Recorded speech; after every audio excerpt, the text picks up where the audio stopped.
nejde nám to takto nejaké pekné góly z nájazdov alebo zo strel, tak treba sa tlačiť viac do tej brány, presilovky, dať to všetko hore a strieľať to a nejak to tam dotlačiť, keď nám to nejde nejaké pekné góly, takže musíme to aj nejak zdôrazniť, čo sme to aj zdôrazňovali, všetko do brány treba hrať, ale vidíme, že zatiaľ to nefunguje.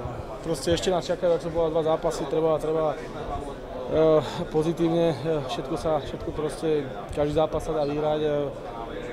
Treba zajtra dobre si dneska odpočinúť a zajtra nabehnúť na Rusov a uvidíme, čo z toho bude.